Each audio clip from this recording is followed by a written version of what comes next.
Hi, my name is Todd Eckloff, and I completed Singularity University's executive program in 2018, and I've been a member of its Abundance Digital community ever since. I found my experience at Singularity University and my continued membership in the Abundance Digital community to be among the most important and transformative experiences of my life. Singularity University gave me a lot of hope in the future and also inspired me regarding my own role in helping to establish that future. And being able to connect with so many people around the world through the Abundance Digital community who are similarly inspired and similarly motivated and working to better our world for everyone has really secured my faith in the fundamental goodness of humanity. I do not, however, represent Singularity University or the Abundance Digital community or Abundance 360, and want to be clear, the thoughts expressed in this presentation are my own.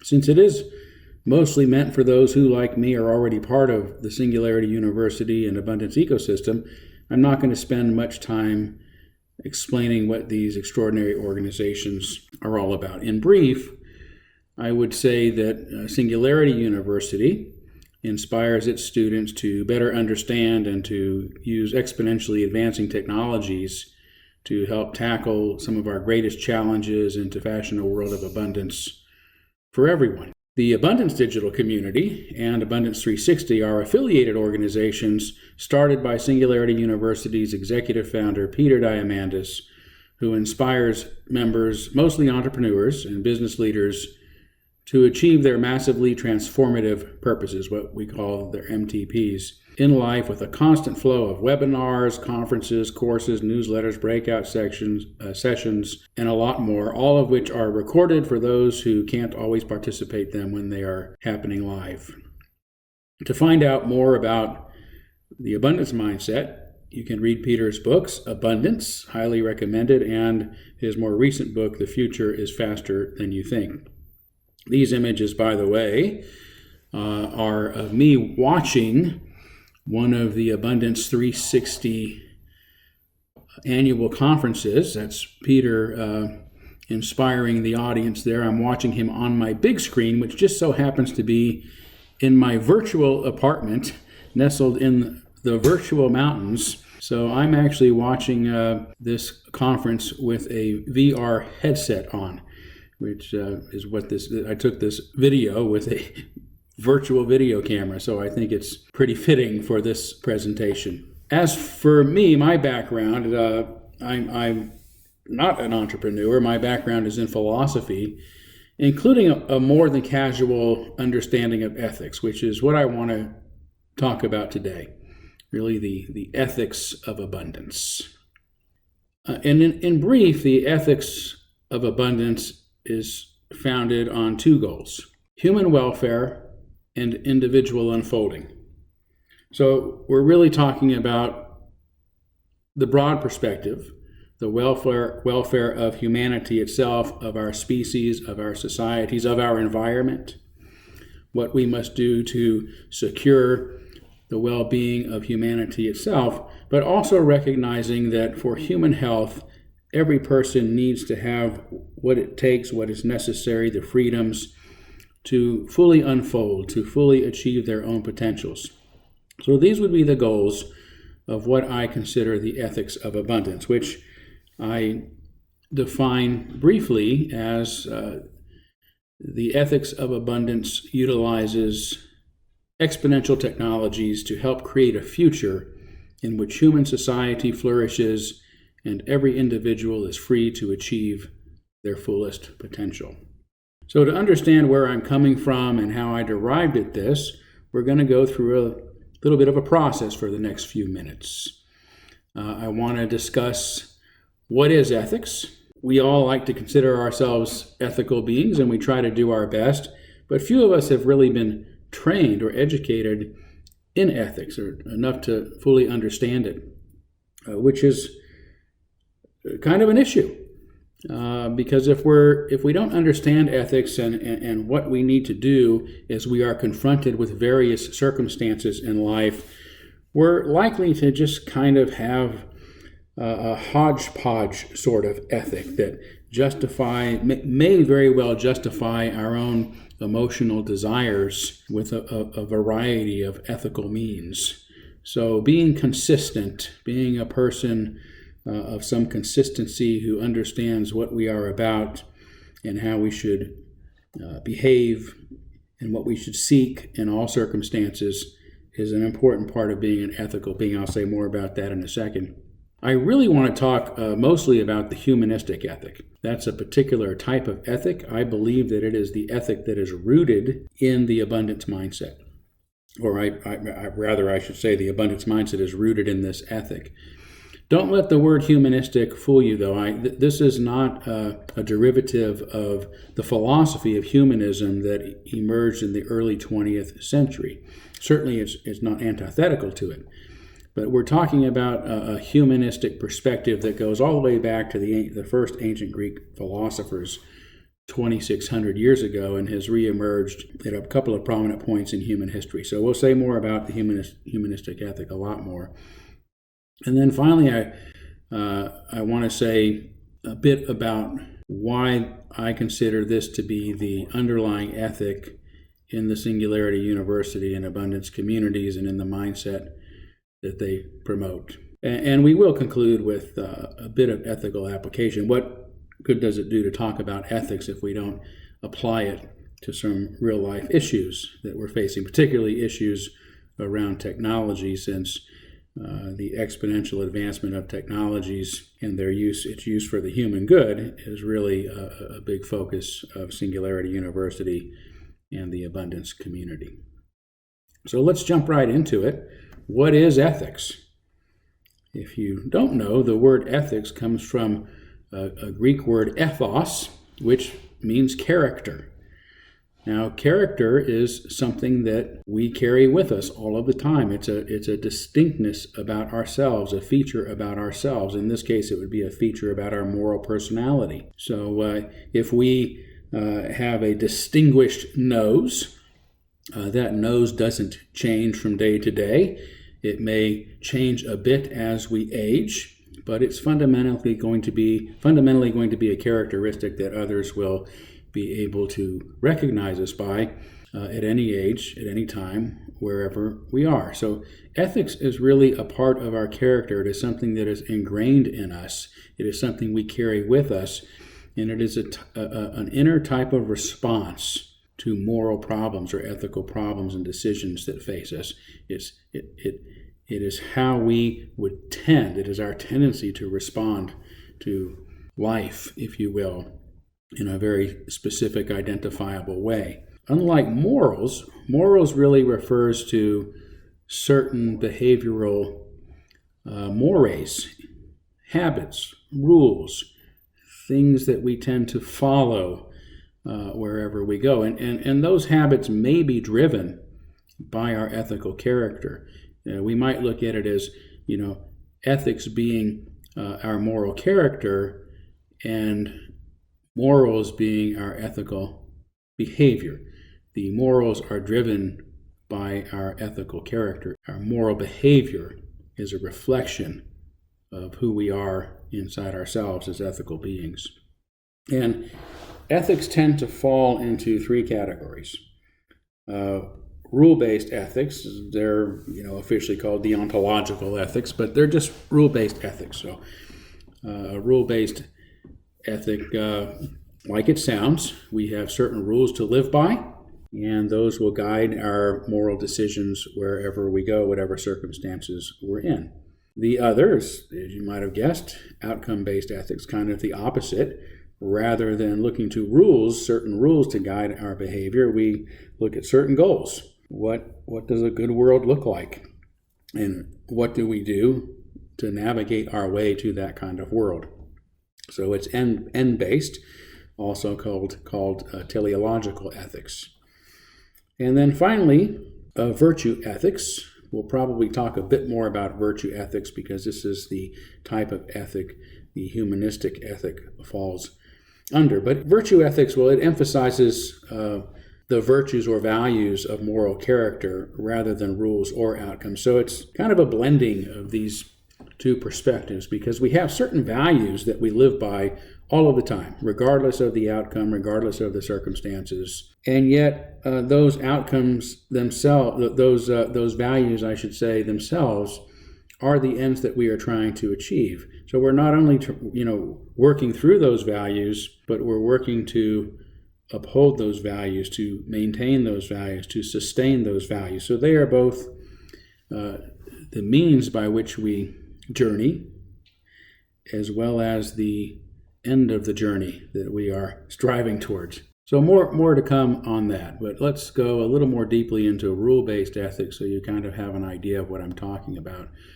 Rule-based ethics tend to be based, again, on an external authority. We are looking for some sort of rules to live by that we can feel relatively confident are going to work for us most of the time, if not all of the time. And those could be laws and social order that are taught to us from our society. They could come from a religion, that holy scriptures, if you will, dogmas, creeds that give us an idea of a way to be in the world at all times, that will assure that we are behaving, acting in the most moral way possible, at least according to these traditions. We also get a lot of this rule-based morality from social norms, things that have been taught to us, things that have just sort of come to us because they're part of the social ether that we find ourselves in. And sometimes we listen to experts and to leaders for advice on how we should behave and what right and wrong is. Now, this is all, again, sounds a little bit authoritarian, but I don't want to completely poo-poo the idea of rule-based ethics. The tried and true can often work for a long time, and they keep us safe, and they keep systems working, and they can do a lot of good until they're no longer true. And that's one of the things that rule-based ethics is always under threat of dealing with, and that is disruption. We talk a lot about technological disruption at Singularity University and in the abundance community.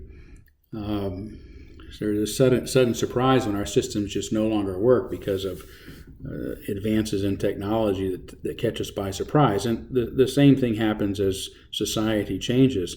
Some of the rules we once lived by may no longer work, and they can actually be destructive and harmful to us. So if you take, for example, the behavior of a mouse, a mouse is bound by its own evolutionary instincts, and so when we set a trap for a mouse, we set that trap based upon mouse behavior. We don't put it out in the middle of a big room during the middle of the day, for example, because mice are going to come out at night and they're going to scurry along corners. So we put those traps in corners. So the mouse's own behavior, its own instincts, are what eventually get it trapped and become lethal to it. So rules need to change, and we need to change some of the rules we live by from time to time. And if we become too rigid, that's hard to do. So that's a fallback to rule-based ethics.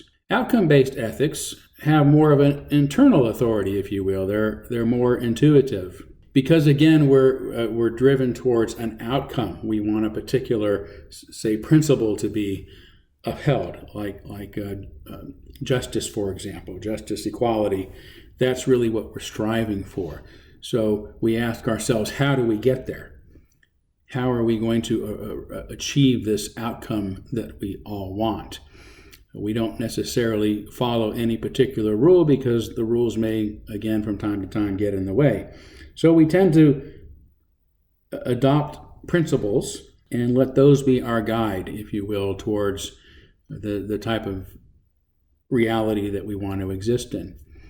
One is this utilitarian ethic, a lot of folks are familiar with, that seeks the greatest good for the greatest number of people. That's what some consider a worthy goal.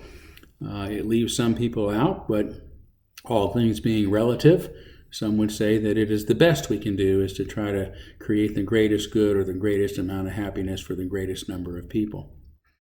That has some problems, but we're not going to get into that here. Another is the pleasure principle, what some would call Epicureanism or even hedonism. A lot of folks get turned off by the idea of hedonism because we tend to understand this to mean that we should just follow our most base appetites. But the hedonists, the Epicureans, actually sought higher pleasures like the pursuit of truth and the value of friendship, these sort of higher pleasures that cause us as mature people to be able to set aside our desires for immediate gratification.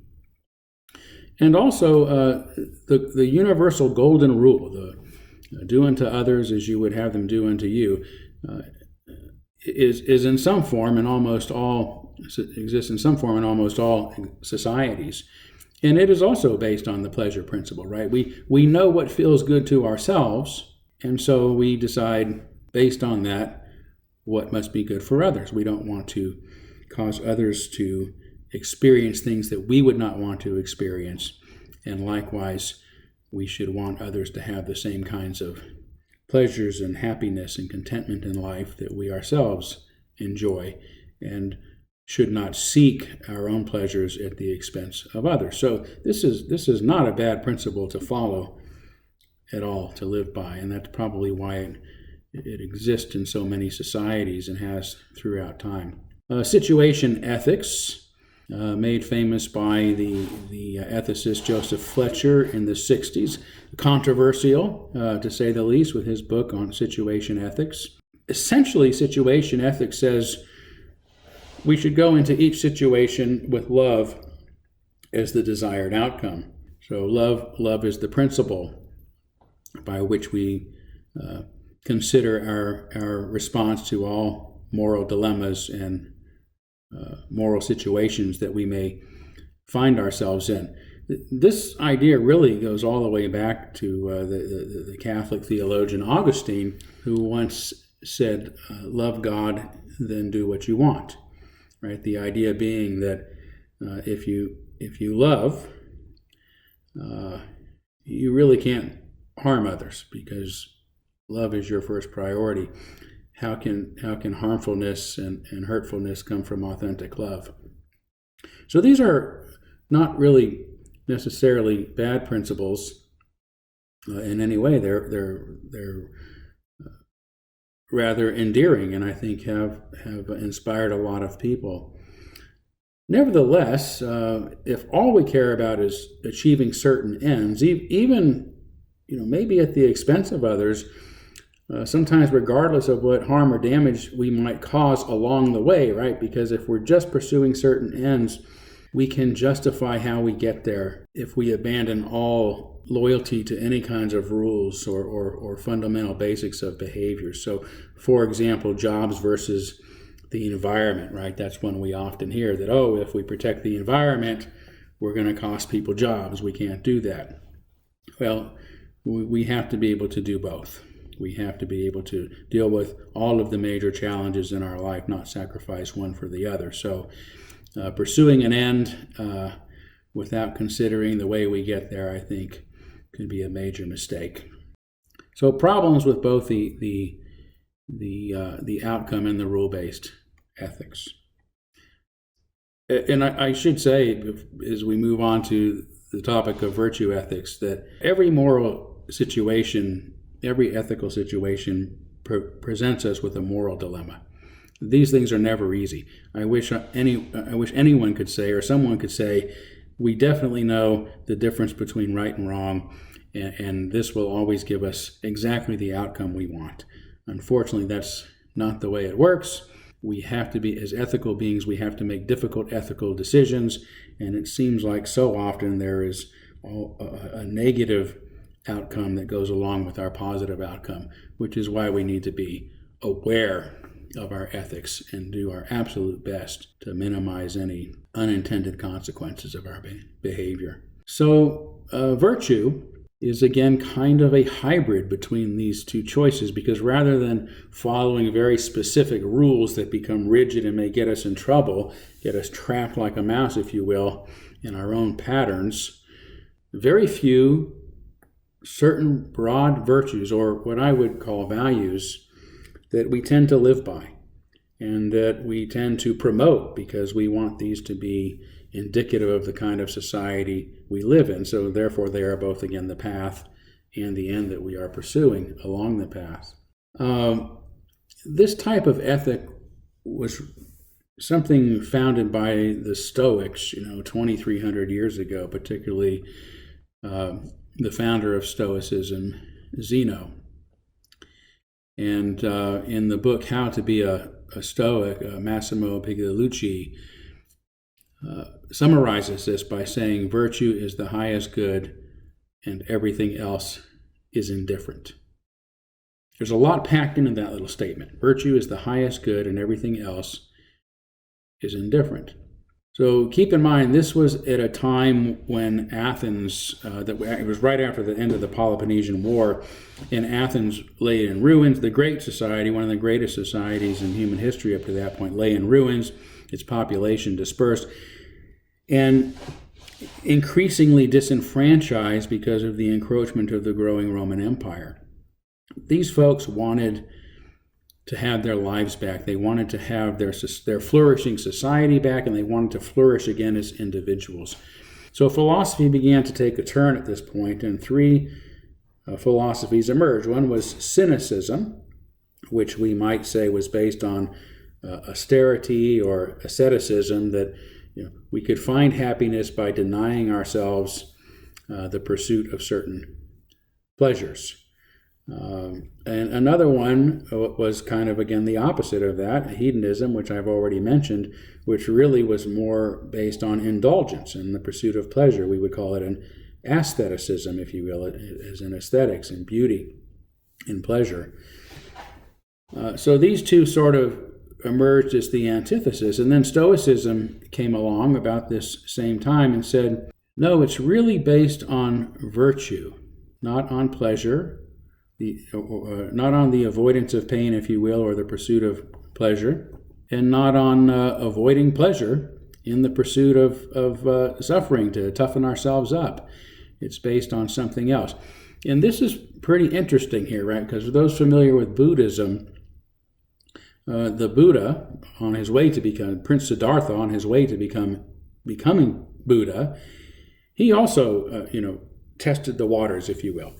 And he became an individual who really overindulged in the pleasures of life and found that was ultimately unsatisfying. And then he tried to withdraw from pleasure and really became an ascetic. And he found that to be ultimately unsatisfying. And so Buddha said, it's the middle way. It's finding a balance between living with pain and living with pleasure. And that's a great sentiment. A lot of people obviously are very moved by it, and it's a helpful way to live. But the Stoics said something different. They didn't come up with the middle way. They said, no, virtue is the highest good, and everything else is indifferent. In other words, if following our virtues or the virtues or our values brings us pleasure, if the consequence is pleasurable, wonderful, but that should not be the reason we uphold our values or pursue our values. At the same time, if upholding our values is going to put us in a painful situation, if it's going to bring us some grief and some difficulty and put us in conflict with others perhaps, that is also indifferent. That's not the point. The point is always to follow these virtues. They're the one thing that are useful in every circumstance. So that's a bit on the background, the ancient background of virtue ethics. And for the Stoics, those virtues were wisdom, courage, justice, and moderation. These were Zeno's four cardinal virtues based upon really the life of Socrates that inspired a lot of the philosophers of this period. But I think the virtues that we mostly live by and try to uphold today have changed. They're rooted in these original virtues, but they have shifted, if you will, to freedom, reason, tolerance, and our common humanity. I want to speak to you just a little bit about each of these as they are promoted within the abundance mindset that, of course, is part of the mindset of Singularity University.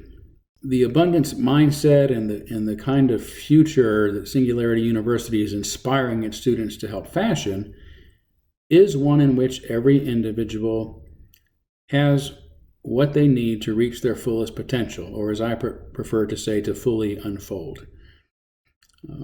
Each of us is growing, evolving, emerging, and there's a lot in life that gets in the way of us doing that.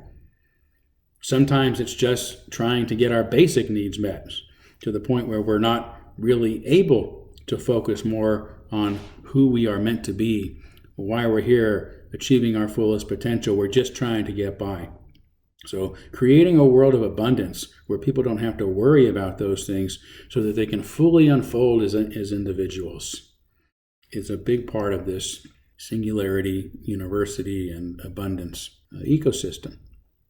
Another is reason. When you complete the executive program at Singularity University, in addition to the certification you receive a document. I've framed both of them in my home that says who we are. And in part, one of the things that Singularity University says of itself is we make decisions based on evidence and logic, which push boundaries and redefine possibilities. So this reason is a quality, a virtue of being human. And like the ancient Greeks, it is one that we should use to benefit society. And we believe that the decisions we make, the things we do, should be based on some sort of empirical evidence and solid reasoning, sound reasoning, so that we don't deceive ourselves as well as others. Singularity University also says we cultivate a critical mindset that is empathic, understanding, and respectful of all points of view. And we are a community of inclusion, collaboration, and deep connection in which every individual is integral to success, and the greatest ideas are often those we never heard of. Throughout history, we've seen that various human cultures are intolerant of those who have different ideas in different ways. Part of the culture of Singularity University and the abundance community is to recognize that everyone has something to offer, that some of the greatest ideas are those we've never heard of before. We don't have to be afraid of people with different ideas, people with what we consider crazy ideas.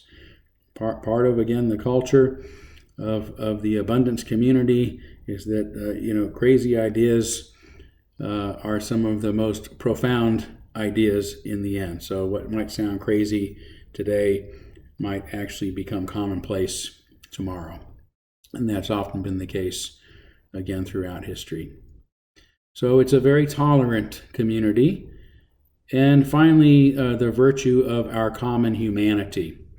I really want to spend a little more time talking about this one because our common humanity is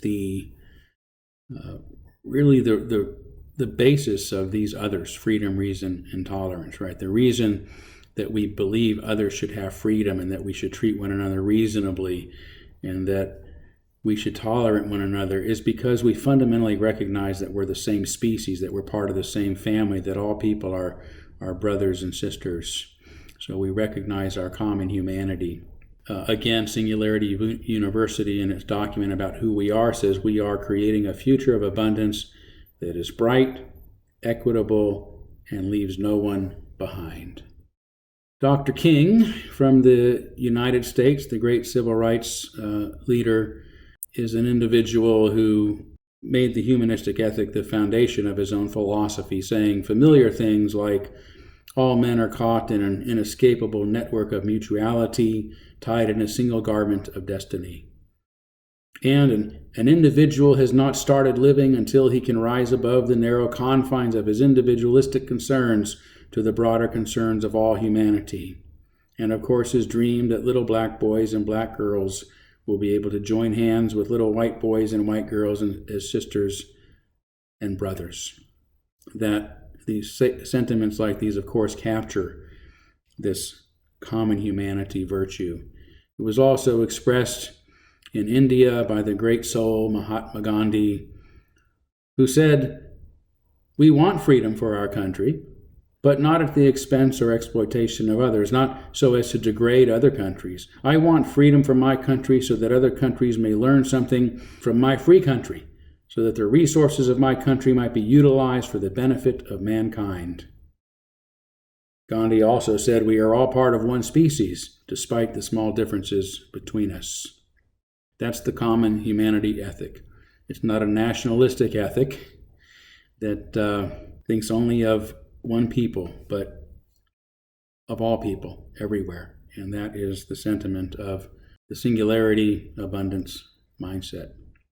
So the humanistic ethic is rooted in a positive belief in humanity, right? A belief in human goodness. Fundamentally, it accepts our capacity for good. This may not sound very profound, but if you think about a lot of the religious teachings in the world, there's this idea that human beings are born with some sort of innate depravity, that left to our own devices, the world would become some sort of apocalyptic hell. We need authoritarians to come in and tell us how to behave so we don't create such a world. When in fact, the humanistic ethic says no, it's another way. We're all born for good. Socrates once said that no one knowingly does evil. We may fool ourselves into justifying some of our bad behavior, but nobody gets up in the morning. I shouldn't say nobody, probably. Most of us get up in the morning thinking we're going to be good people and do good things. I love the words of Archbishop Oscar Romero, who said, "The original pristine human vocation is goodness. We have all been born for goodness. No one is born with inclinations to kidnap. No one is born with inclinations to be a criminal. No one is born to be a torturer. No one is born to be a murderer. We have all been born to be good, to love one another, to understand one another." And because we believe in human goodness, we believe in human power, including the powers of reason and human agency. We can do good things. We have the ability to make the kind of world that we want. It's a positive view of humanity. We also, therefore, believe in human dignity. Nobody should live a degraded life, and we should not create degrading circumstances for our fellow human beings. We want to create a world in which the human condition is upheld in every body, in everybody, in every human being. And human happiness. This seems like perhaps a very basic idea these days, but human happiness is a rather new concept. It was really born with the Enlightenment. People didn't used to believe that they had a right to expect happiness in the world, a right to survive, but happiness, no. The world was a miserable place, and we lived in miserable circumstances, most of us, and happiness was not something even worth pursuing.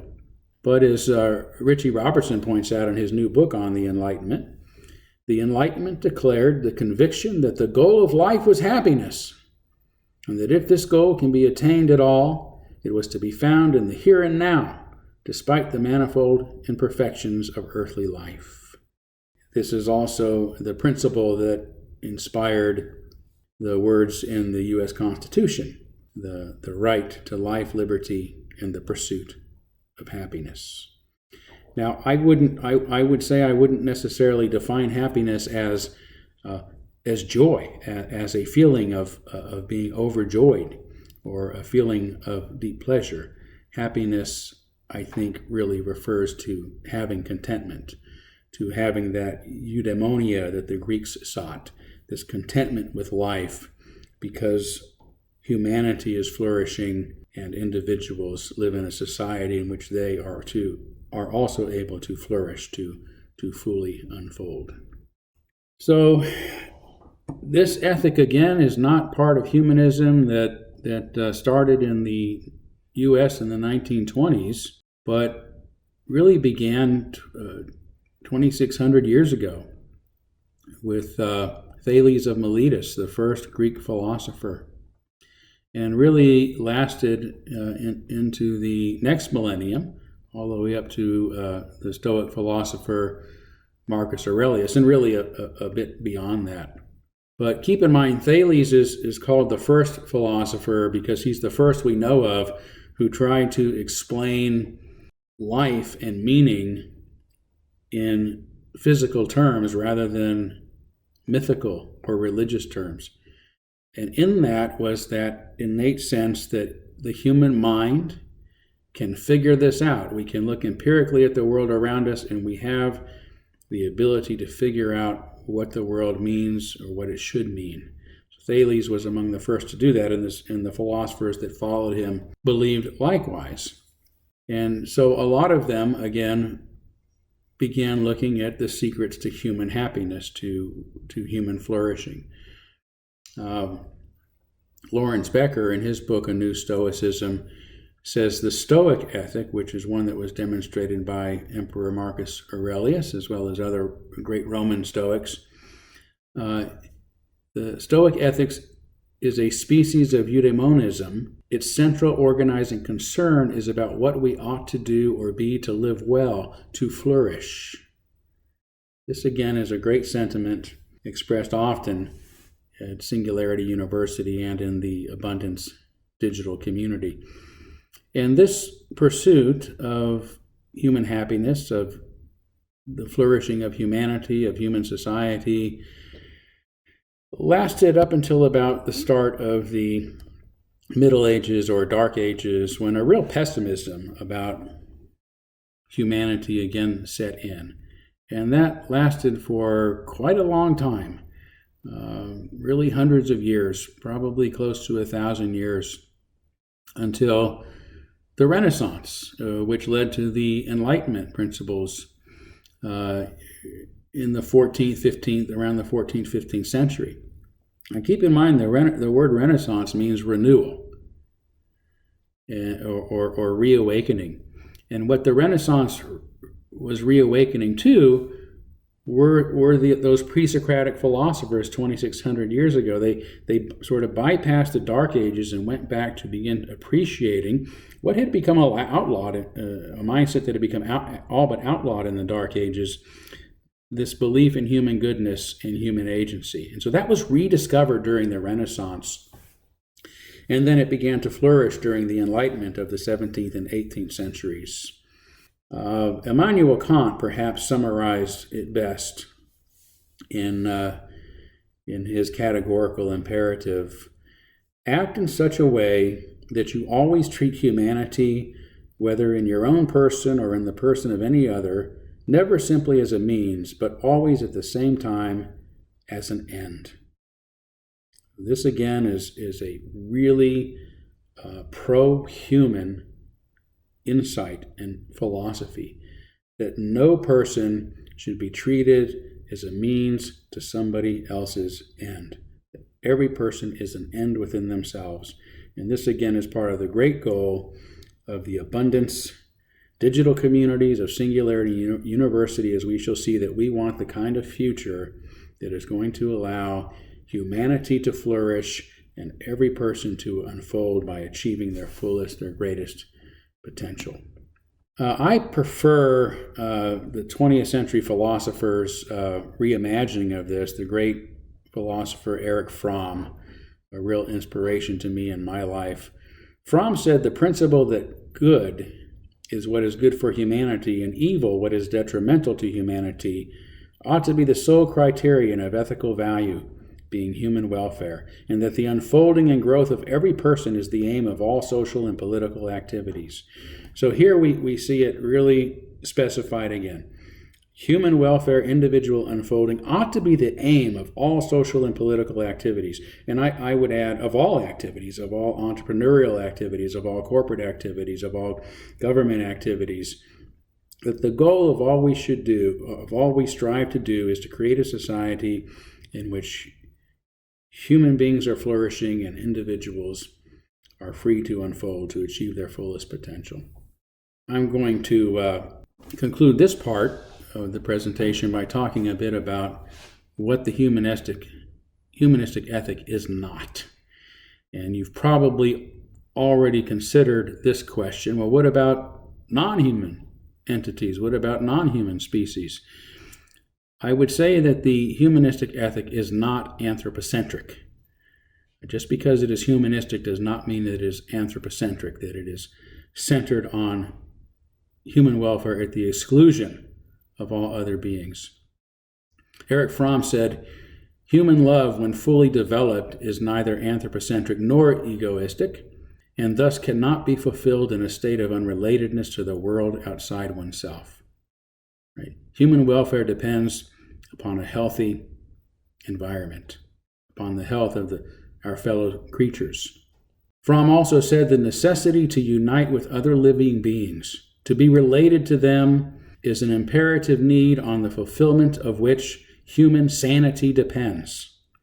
Cruelty to other creatures, the loss of habitat that current behavior is causing, creatures that are going extinct because of human activity. This is a symptom of our social insanity, not of our humanistic ethic. The humanistic ethic requires that we fully unfold, and fully unfolding means that we become compassionate, empathic human beings. Nor is the humanistic ethic a scarcity mindset. It's not about distributing what little there is evenly among us. It's about creating a world in which there is more than enough to go around for everyone. That's what an abundance is, of course. So it is not a scarcity mindset that wants to carefully distribute limited resources. It wants to create enough for every human being to have what they need to fully unfold. For the same reason, it's not a utilitarian mindset, right? We're not looking at, okay, well, let's help as many people as we can, even if it means we can't get to everybody. We've got to get to everybody. Maybe we can't get to them tomorrow, but that's got to be part of our long-range goal. It's got to be part of what we're striving for, to create that society in which human welfare exists for all people and every individual is free to fully unfold. Nor is it a limited mindset. Right? It's not, you don't have to be a humanist to adopt the humanistic ethic. This belief in compassion for all human beings and for the love of our individual neighbor is the root of virtually every major religion. Gandhi said religions are different roads converging to the same point. The great Turkish poet Rumi said, all religions, all this singing is one song. Master Morishi Ueshiba, the founder of Aikido, said there are many paths leading to the top of Mount Fuji, but there's only one summit, love. So again, love, compassion, charity, being at the heart of every religion, are the basis of the humanistic ethic. It's not limited to one particular philosophical viewpoint. So, real quickly, if we're going to talk about a future in which we create human well-being in general and the freedom of every person to unfold, we have to deal with the question, what exactly is it that humans need? And I think the best answer, at least the most succinct answer, is Abraham Maslow's hierarchy of needs, right? Physiological needs like air, water, food, shelter, clothing, being safe, having personal security, being well employed, having resources so we can pay our bills, those sort of things. Love and belonging, so that we feel like we're part of society, part of our families and our friends. Having self-esteem, status, recognition in society for our accomplishments. And then self-actualization, really becoming all that we can be really fully unfolding, if you will, as I've been saying throughout this presentation, as an individual. Now, I want to bring this up because so far human society has tended to focus either on the top tier of this pyramid or on the lower. Some societies focus more on just providing the basic needs, maybe the physiological needs, safety and security, and perhaps a little bit of belonging by being a productive part of society, but often do so at the expense of personal freedoms, right? All these things may be provided by the state, but if the state forbids people to speak for themselves, to think for themselves, to express themselves, to express dissent, then they are not free human beings. And for the human spirit to flourish, it needs that freedom. Likewise, if we live in a society that allows people to be free, so free in fact that their freedoms may hinder the evolution and development of others, because it requires others to have to focus too heavily upon just getting by, because society isn't guaranteeing any of those basic needs, then we have a broken pyramid. Neither system works. We have to have a society that provides what humans need, and that means from the physiological all the way up to the self-actualization, from our physical needs to our psychological needs for freedom and for flourishing. Societies that don't provide all of these needs, and I'm not saying that the government should provide them, I'm saying if we don't set up systems, if we don't create societies through our systems, through our corporations, through our businesses, through our religions, through our education systems, through all the things we erect, if we're not trying to create a society that provides all of our human needs, then we live in societies that have failed. These are failing societies, no matter what the GDP is. No matter how much the government's able to distribute these basic needs to its citizens, if we are not free and we are not getting our basic needs met, we live in societies that have failed. So part of the humanistic ethic says we have to create a world of abundance in which there's enough to meet our basic needs, as well as the freedom of every person to fully unfold. So let's start to wrap up with Singularity University and abundance and the humanistic ethic. And I want to start with this familiar face to our community, Peter Diamandis, who is, among many other things, the Singularity University executive founder and director, who is often famous for reminding us that if you want to make $1 billion, help 1 billion people. So the emphasis here really is, the priority is helping 1 billion people, right? If you help 1 billion people, the money will follow, because that's just the way it works when you're helping so many people. During the Abundance 360 2019 conference, Peter Diamandis said something that has really stayed with me on this issue, and I want to read it to you now, or repeat it for you here. He said, "It pisses me off to see all these billionaires out there who are taking their cash and hoarding it instead of using it to go on and transform the planet. There's no problem we cannot solve.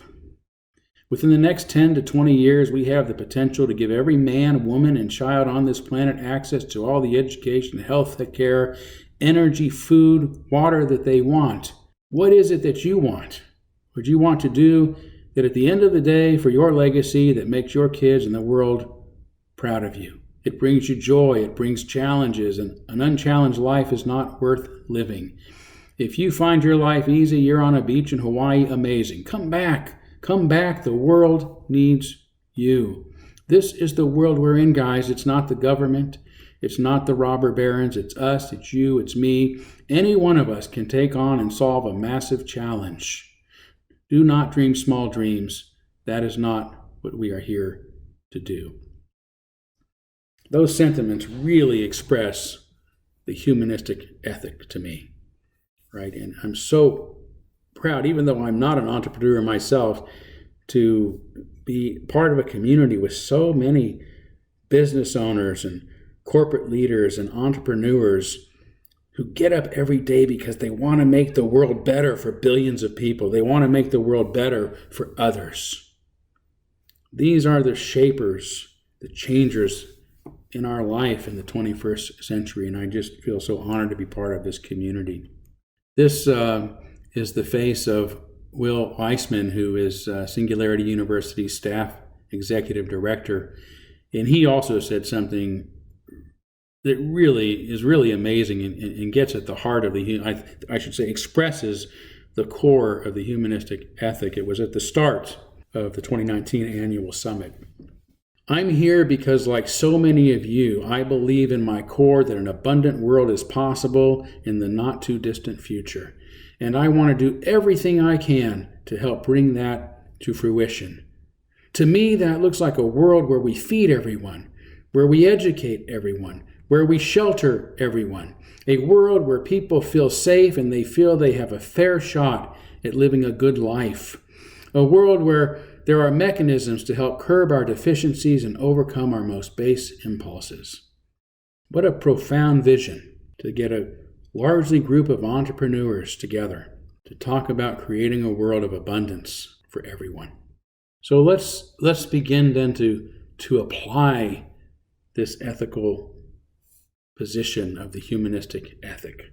And we'll start with the general problem of technology, since that is such an important part of the abundance community, right? The general problem being our fear of technology. Is technology going to destroy us? And if that's a possibility, what ought we do? What ethically ought we do to make sure it doesn't happen? And it's a good problem, right? Because we know that our most powerful technologies are capable of powering our cities or, of course, destroying them. Yet I do not believe technologies are innately good or innately bad. They are, however, innately human. That is, they express our humanity. You probably recognize Ray Kurzweil in one of his great books, The Age of Spiritual Machines. Kurzweil said, "No other tool using animal on earth has demonstrated the ability to create and retain innovations in their use of tools." You know, the Stoics used to say that all creatures should follow their nature, and that human nature is defined by our ability to reason and to be social, and therefore we should use reason to benefit society. But I would agree more with Ray Kurzweil. We're not the best thinkers in the world, truthfully. We might think that we are, but we're not. But we are evolution's greatest tool makers, without a doubt. We use tools, we create tools in ways that are leaps beyond any other creature that might use tools on Earth. We are nature's tool makers. And so by the same logic, we should use our tools to benefit society. Right? We are social creatures and we are tool makers. Let's use our tools to benefit society, to again create human welfare and the space for individual unfolding.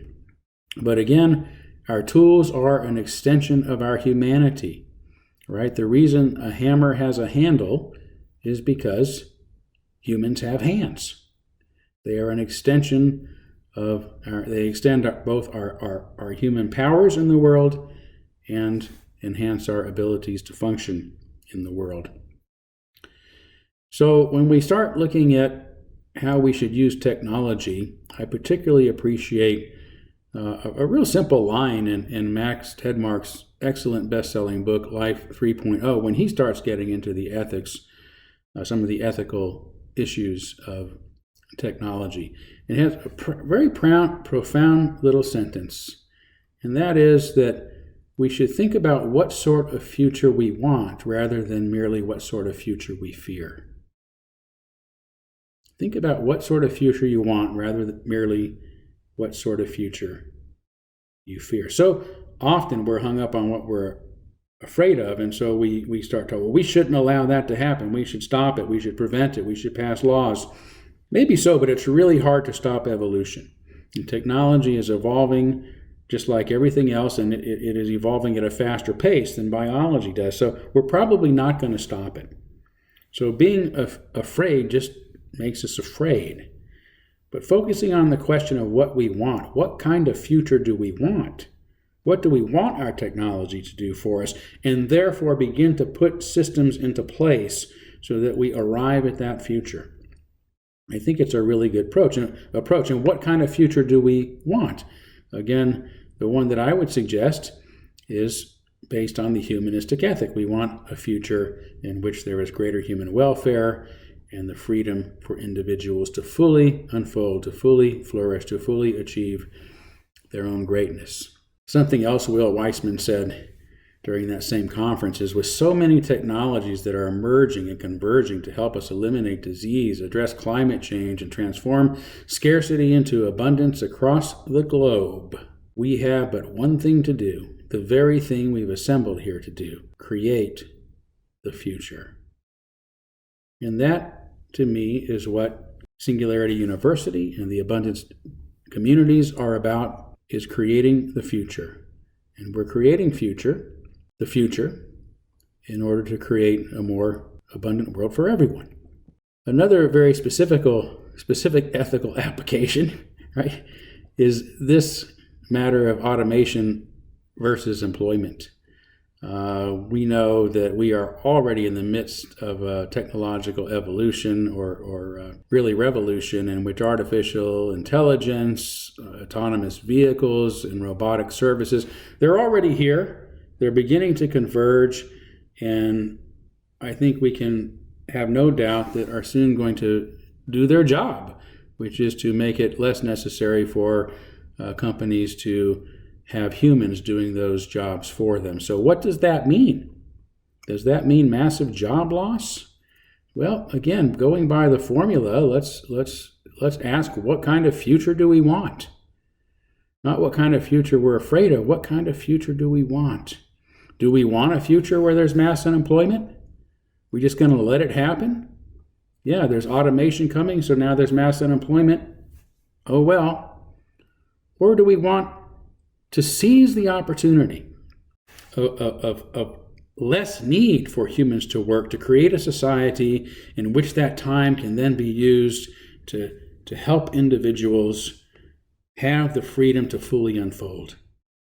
How do we shore up society so that they don't get lost, so that they're not scrounging on the streets for their basic needs, but instead are standing proud on our streets, fully unfolding as individuals, achieving their greatness they're probably using for the betterment of others themselves?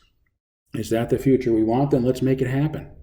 Here's another big issue right now: housing, right? Affordable housing. There's quite a crisis, particularly in the United States right now. Not enough houses being built, though those that are available are very expensive. Even the working poor are ending up living in tents on our streets because they can't afford to pay rent for a small flat or apartment in a major city. There are people that work in communities in which they cannot afford to live. It's a major problem. Are we going to just let this get worse, or are we going to ask ourselves not what kind of future we're afraid of, but what kind of future we want? Do we want a future of mass homelessness? Or do we want a future where houses are as cheap as laptops? Not free, not something the government necessarily provides to us, but something we can afford, just like the most powerful devices in human history, our smartphones that are in our pockets. Billions of people, some of the poorest people on the planet, have access to cell phones, to smartphones, to the internet now. We can do this.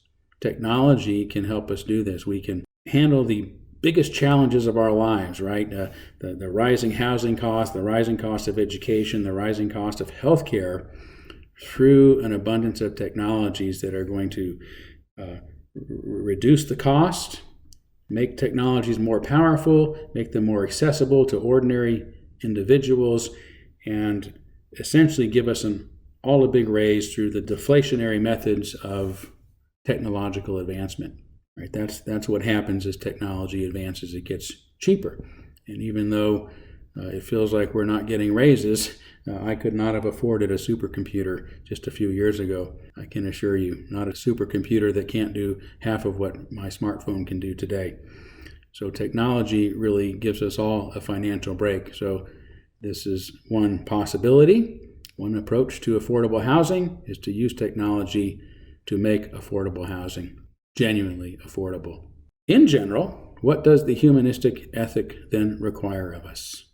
If our goal is human welfare and individual unfolding, then we can apply that goal, that virtue, that value to all sorts of ethical quandaries, whether they be economic, public policy, globalization, healthcare, education, entrepreneurship, environment.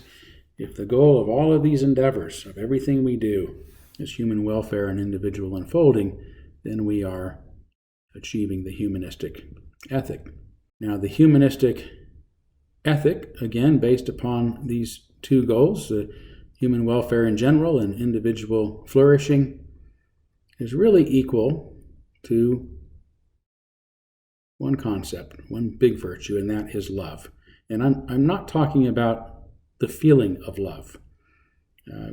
Too often we say we love things or love people when we don't treat them in loving ways. You might be surprised to know that most psychologists don't even list love as a primary emotion, because love is not an emotion. Love is a behavior. Love is something we do for others.